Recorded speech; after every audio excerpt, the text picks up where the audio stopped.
नमस्कार, मी एजार सूरज गायकवाड तुम्हा सगळ्यांचं परत एकदा आपल्या युट्यूब चॅनल फार्मिंगो क्रॉप केअर वरती खूप स्वागत। द्राक्ष बागायतदार बंधूंनो, आजच्या या व्हिडिओमध्ये आपण सूक्ष्म घड निर्मितीच्या अनुषंगाने काही गोष्टींची चर्चा या ठिकाणी करणार आहोत। या अतिशय महत्त्वपूर्ण टिप्स आहेत ज्या की तुम्हाला अतिशय महत्त्वपूर्ण साबित ठरतील, कारण की भविष्यामध्ये आपल्याला चांगली सूक्ष्म घड निर्मिती जर आपण एप्रिल छाटणीमध्येच करून घेतली तर आपल्याला ऑक्टोबर छाटणीस त्याचं फळ भेटणार आहे, त्याचा फायदा होणार आहे। एप्रिल छाटणीला आपण फाउंडेशन प्रूनिंग असं देखील म्हणतो, जे की एक पायाभूत छाटणी। जर का आपला एप्रिल छाटणीमध्ये पाया मजबूत असेल तर आपल्याला ऑक्टोबर छाटणी फळ छाटणी दरम्यान काम करणं सोयीस्कर जातं, सोपं जातं। आता सगळ्यात महत्त्वाचा आणि इफेक्टिव्ह असा मुद्दा म्हणजे एक समान स्प्राउटिंग होणं, जी की द्राक्ष बागेची एक समान फूट एप्रिल छाटणीमध्ये निघणे हे खूप चॅलेंजिंग असतं, अडचणीचं असतं। बऱ्याच जणांना या समस्येला सामोरं जावं लागतं।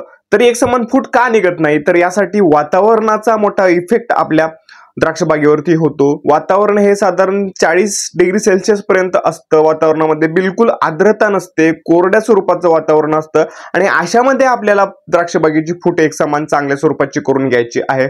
त्यासाठी आपण काही करू शकतो का, जेणेकरून पुढे आपल्याला सूक्ष्म घड निर्मिती चांगली करून घेता येईल? मित्रांनो, त्यासाठी आपल्याला पांढऱ्या मुळीवरती चांगलं काम करून घ्यायचं आहे। विश्रांतीच्या काळामध्ये चांगलं आपण त्या ठिकाणी काही खातं सांगितले आहेत फार्मिंग क्रॉप केअरच्या शेड्यूलमध्ये, ते आपण दिली पाहिजे, ज्यामध्ये मॅग्नेशियम सल्फेट, युरिया असेल, त्याचबरोबर 13-40-13, 13-0-45 ही काही खतं विश्रांतीच्या 10-20-30 दिवस जे काही तुम्ही विश्रांतीचा काळ देत असाल तिथं तुम्हाला ही खतं द्यायची आहेत। त्याचबरोबर छाटणीच्या अगोदर एक आठवडाभर आधी आपल्याला फॉस्फरिक ऍसिडची ट्रीटमेंट आम्ही सांगितलेली आहे।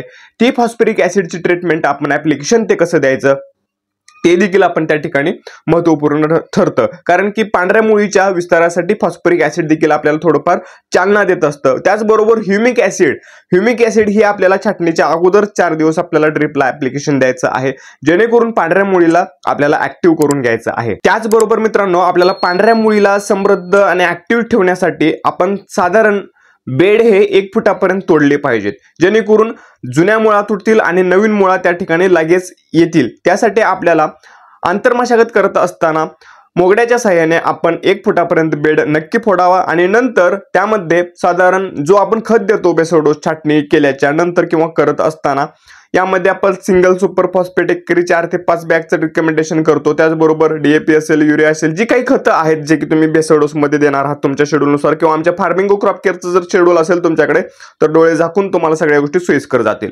तर हे जे बेसोडोस आहे, हा बेसोडोस देण्याची एक पद्धत आहे मित्रांनो।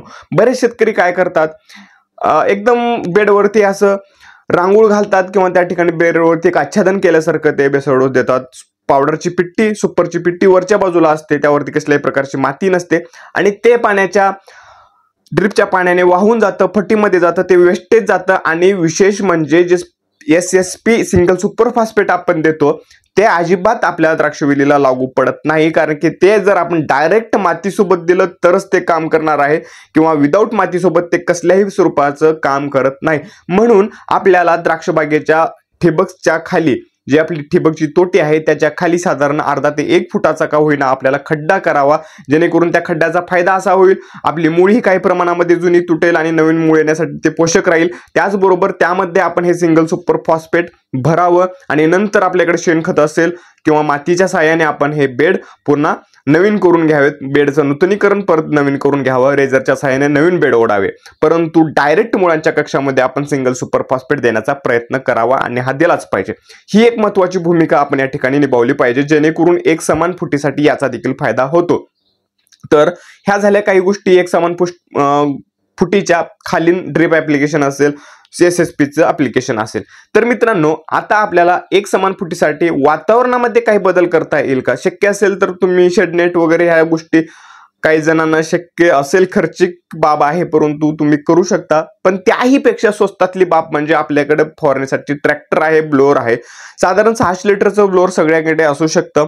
यामध्ये आपण दुपारच्या साधारण 1 ते 3च्या दरम्यान आपल्याला द्राक्ष बागेला गच्च असं पाणी फवारून घ्यायचं आहे। चांगल्या स्वरूपाची आर्द्रता त्या ठिकाणी आपल्याला तयार होण्यासाठी भरपूर आपल्याला खोड ओलांडे धुवून घ्यायचे आहे, धुवून घेतल्यासारखे करायचे आहेत। पाणी आपल्या ओलांड्यांवरती आपल्या जे आपले ओलांड्यापासले डोळे आहेत जिथून आपली फूट निघणार आहे तिथपर्यंत चांगल्या स्वरूपाचं पाणी मुरेल अशा स्वरूपाची फवारणी आपल्याला करणं गरजेचं आहे, जेणेकरून त्याचाही फायदा आपल्याला फुटेसाठी होईल.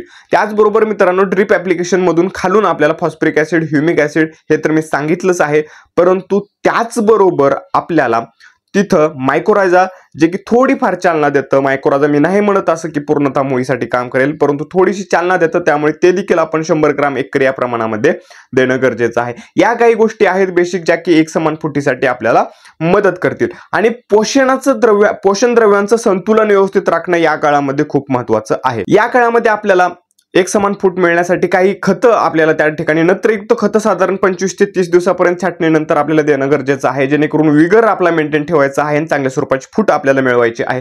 त्यामध्ये आपण 19-19-19 असेल, 13-40-13 असेल, 13-0-45 असेल, ज्यामध्ये नायट्रोजन आपल्याला भेटणार आहे, ती काही खतं आपण ड्रिपद्वारे देणं त्या ठिकाणी महत्त्वपूर्ण ठरतं, जेणेकरून एक समान आपल्याला फूट भेटेल. त्याचबरोबर कॅल्शियम नायट्रेटचं देखील ऍप्लिकेशन आपण ड्रिपद्वारे द्या, जेणेकरून त्याचाही फायदा आपल्याला चांगल्या मजबूत फुटीसाठी होईल.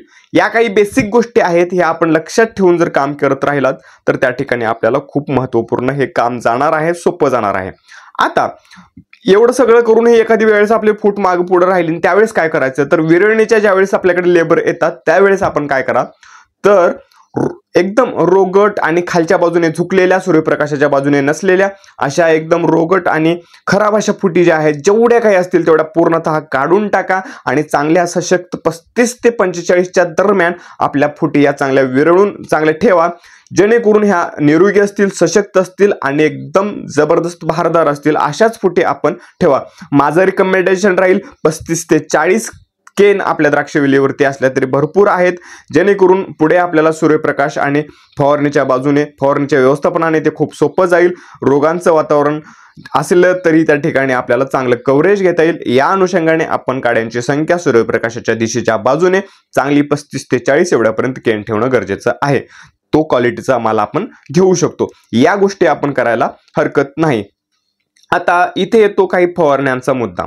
यामध्ये आपल्याला आता खालून जर आपण हे सांगितलं हे करा ते करा, आता फवारणीमधून आपण काही करू शकतो का एक समान फुटीसाठी, तर हो, फवारणीसाठी आपण जर फूट मागे पुढे किंवा जास्त पुढे जर विगर वाढलेला असेल किंवा एकदम फुटीचं प्रभुत्व वाढलं असेल शेंड्याचं, तर त्या ठिकाणी आपण टिल्ट सारखे औषधं आहेत किंवा त्याचबरोबर लिओसिन सारख्या औषधांचा प्रयोग करू शकता, एक्सपोर्ट करत नसाल तर. परंतु टिल्ट हे आपल्याला चालतं. टिल्ट हे आपण साधारण 100 लिटर पाण्यासाठी 10 ते 15 ml या हिशोबाने त्याचा प्रयोग करा, जेणेकरून आपल्याला फुटीवरती थोडंसं नियंत्रण आणता येईल, जेणेकरून एक समान आणि चांगल्या निरोगी फुटे आपल्याला तयार करता येतील. मित्रांनो, हे झालं आपल्याला एक समान फूट तयार करण्याचं. आता पुढील भागामध्ये आपण सूक्ष्मखंड निर्मितीच्या अनुषंगाने जी काही फवारण्या आहेत, या फवारण्यामध्ये आपल्याला युरॅसिल 6B. मित्रांनो, हे झालं एक समान स्प्राउटिंग, म्हणजे आपले चांगल्या स्वरूपाची फूट एक समान निघण्यासाठी, सशक्त राहण्यासाठी काम करायचं. तर आता पुढील व्हिडिओमध्ये, पुढील भागामध्ये आपण सूक्ष्मखंड निर्मितीच्या अनुषंगाने 30 दिवसानंतर आपल्याला काय नियोजन करायचं आहे आणि या नियोजनामध्ये कोणती संजीवक आपल्याला वेळोवेळी फवारायची आहेत, त्यांची योग्य टायमिंग काय आहे, त्याचबरोबर इथं महत्त्वाचं जादुई असं संजीवक जे की आमच्याकडे आहे ते तुम्हाला आम्ही उपलब्ध करून देऊ, ते देखील कोणतं आहे या स्वरूपाची माहिती आणि सूक्ष्मखंड निर्मितीच्या अनुषंगाने पुढे काही दिवसांमधलं खत व्यवस्थापन आपल्याला कसं मजबूत ठेवायचं आहे ते आपण पाहणार आहोत. तर द्राक्ष बागायतदार बंधूंनो, आजचा हा व्हिडिओ तुम्हाला कसा वाटला नक्की कमेंट करून कळवा आणि आमच्या फार्मिंग क्रॉप केअर या यूट्यूब चॅनलला सबस्क्राईब केल्याशिवाय आपलं यूट्यूब बंद करू नका, कारण की आम्ही जी माहिती आपल्या द्राक्ष बागेच्या अनुषंगाने घेऊन येत आहोत ती खूप महत्त्वपूर्ण आहे. आता यापुढे आपण तरकारीमध्ये टोमॅटो असेल, काकडी असेल, ही जी काही पिकं आहेत, दोडका, कारली, याही पिकाबद्दल आपण डायरेक्ट प्लॉटवरती जाऊन व्हिजिट देऊन चांगल्या स्वरूपाची माहिती तुमच्या समोर घेऊन येणार आहोत, जे की इतर तरकारी उत्पादक शेतकऱ्यांना देखील त्याची मदत होणार आहे. तर आजच्या व्हिडिओमध्ये इथेच थांबूया, भेटूया परत दुसऱ्या व्हिडिओमध्ये. जायच्या अगोदर सांगतोय, आपलं एप्रिल छाटणीचं शेड्यूल अजूनही आपण खरेदी केलं नसेल तर लगेच खरेदी करा. फक्त 999 रुपयामध्ये अनेक शेतकरी खरेदी करतायत आणि फायदा करून घेत आहेत. धन्यवाद.